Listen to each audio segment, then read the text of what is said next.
Yes, Kaya yung but third period. pinagsama po nyo yun, dalawang period. Yes, Mr. Chair. Now, would it be true na ang ibig sabihin lahat ng quarterly liquidation ng OVP may problema? Yes, Ganon po ang lumalabas sa sagot po ninyo. yes, Mr. Chair. Yes. In general terms, maaari nyo po bang iprehita sa committee ito yung major findings at observations sa bawat AOM na binigay po ninyo sa Office of the Vice President? Mr. Chair, compared Hindi, sa... tinatanong ko lang naman kung maaari po nyo ibigay dito sa committee. Ang sagot lang po nyo, kung kaya po ninyo, kaya nyo po ba o hindi?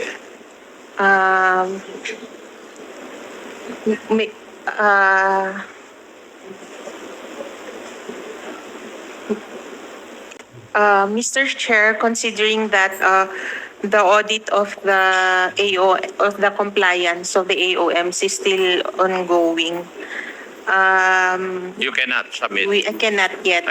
Yun lang po ang gusto ko. Ang tanong ko naman po kung maaari nyo ibigay. Kung hindi pwede, you just give us the reason why. Yes. So, you cannot give it dahil ongoing pa yung inyong pan. Okay, thank you. Now, yung bang mga issues na nakikita nyo ngayon sa 2023, kagaya rin bang na mga issues noong 2022 vis-a-vis their confidential funds? There are some similar findings, Mr. Chair. Similar. So, ang ibig sabihin, ini-expect natin na mag-issue kayo ng notice of suspension at saka notice of disallowance. Would that be a correct statement?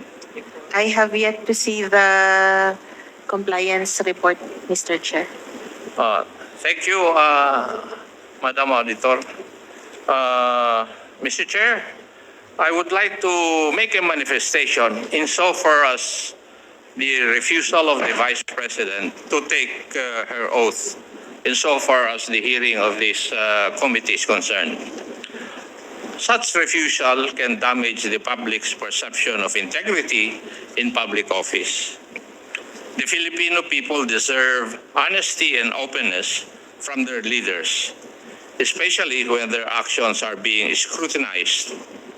The House inquiry is in aid of legislation to serve the public interest. Dodging the oath gives the impression that the Vice President may not want the full truth to come out. No one is above the law or beyond the reach of truth. We humbly urge the Vice President to reconsider her position and take her oath, as this inquiry is meant to benefit the people we serve. Transparency should never be optional for public officials. We all owe it to the Filipino people to tell the truth under oath if it is necessary. Now, my second manifestation, Mr. Chair, would pertain to the issue of tradition as raised by the Honorable Marcoleta. And this is not my personal manifestation, but a manifestation of a group of Filipino citizens. And I would like to quote from their Viber.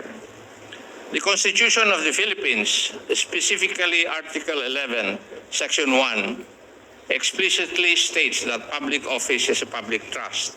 At all times, public officers and employees must be accountable to the people, serve them with the utmost responsibility, integrity, loyalty, and efficiency. The primary responsibility of legislators is to the people and the nation, as this provision emphasizes. It is not to maintain outdated traditions that may obstruct necessary scrutiny and transparency in government operations. Although some may contend that these courtesies are extended to high-ranking officials, it is crucial to recognize that taxpayer funds are the source of funding for all public offices, including the office of the Vice President.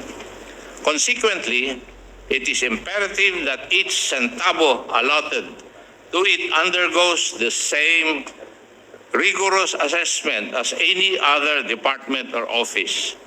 Legislators are failing to fulfill their obligation to ensure that public funds are allocated responsibly and prudently by prematurely concluding budget discussions. The power of the purse is vested in Congress by Article 6, Section 24 of the Constitution.